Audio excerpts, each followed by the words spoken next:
Yeah, we reached out to Peel Regional Police. They do not have any new information pertaining to this investigation.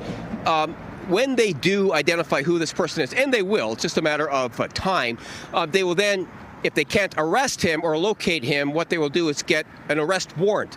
And that way that person will be arrestable if they are investigated by any police service, depending on the return radius on the warrant. In a situation like this, it could be Canada-wide. So if that person were to be stopped out west sometime, if there is a warrant for their arrest, well, then that person can be arrested. But they're not at that stage right now. But what we do know is that a woman in her 20s got off of a transit bus here in Mississauga Saturday night, just before 6:30 p.m.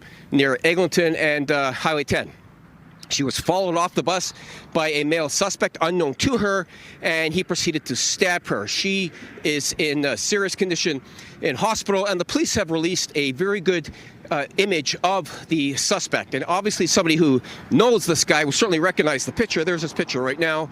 Or if somebody knows of him, they certainly will recognize that as well. And the police are asking for all information. So if you do suspect you know who this is, you can even provide an anonymous tip. As long as you're not a witness to the offense, you can drop a dime to the police and say, I think this could be my neighbor or whoever it is, and they certainly will follow up on every lead. Now, this is a random attack as opposed to targeted. And Beatrice and I were talking about this in the last couple of hours. Target attacks are just as serious as random attacks, of course, but target attacks typically have some sort of history of animus, or there's some sort of criminality that goes along with the attack. When it's random, it certainly has the tendency to paralyze a community because it could affect their everyday way of life for fear that they may be the next victim, and it could affect their quality of life. So it certainly is a concern to police managers when it comes to managing crime and disorder.